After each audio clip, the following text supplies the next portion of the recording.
Antibiotics घेताय, कसं घेताय आणि परत तरीही काही दिवसामध्ये ताप येतो, परत तोच प्रॉब्लेम होतो, असं कसं? नक्की ऐका. अँटीबायोटिक्स घेताना मेन काळजी ही घ्यायची असते की जो कोर्स दिलेला आहे तो पूर्ण करायचा. का? जेव्हा तुम्हाला कुठल्या प्रकारचं इन्फेक्शन होतं बॉडीमध्ये ॲट दॅट टाइम डॉक्टर त्याच्या अकॉर्डिंग तुम्हाला 3 दिवसाचा 5 दिवसाचा कोर्स देतो. पण आपण काय करतो ना, आपण महान आहे. आपण 2 दिवस 3 दिवस बरं वाटलं की ते डॉक्टरांचं दिलेलं औषध साईडला ठेवून देतो. आपण घेत नाही. अँटीबायोटिकचा डोस अर्धवट घेणं म्हणजे शरीरातले जे अर्धवट व्हायरल आहे, इन्फेक्शन आहे त्याला अर्धवट मारणं. परत ते थोड्या दिवसांनी काय होतं की परत ऍक्टिव्ह होतात आणि परत तोच प्रॉब्लेम आपल्याला काही दिवसांनी होतो.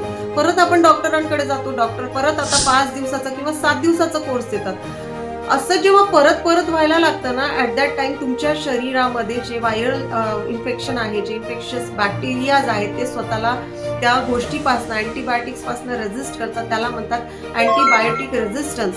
म्हणजे त्यांना काहीही फरक पडत नाही, तुम्ही कुठल्याही प्रकारचा अँटीबायोटिक आणा. आणि दॅट्स द रिझन की आपण पटापट बिमार व्हायला लागतो, कारण आपण स्वतःची इम्युनिटी तर नसतेच आणि बाहेरून जो सपोर्ट घेतो त्याचंही ते बॅक्टेरियाज जे आहे ते काइंड ऑफ स्वतःला रेजिस्ट करून घेतात त्याच्या अगेन्स्ट. सो पहिली गोष्ट तर अँटीबायोटिक टाळता येत असेल तर टाळा. आस्क युअर डॉक्टर की काय गरजेचं आहे, कारण आजकाल बऱ्याच लहान मुलांना सर्रास अँटीबायोटिक दिलं जातं. Unless and until it is necessary तरच तुम्ही द्या, अदरवाईज तुम्ही अवॉइड करू शकता. आणि जर का घेत असाल तर अँटीबायोटिकचा कोर्स पूर्ण करा.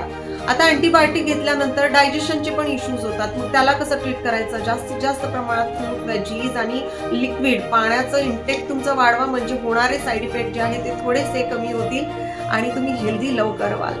So thank you so much. Take care.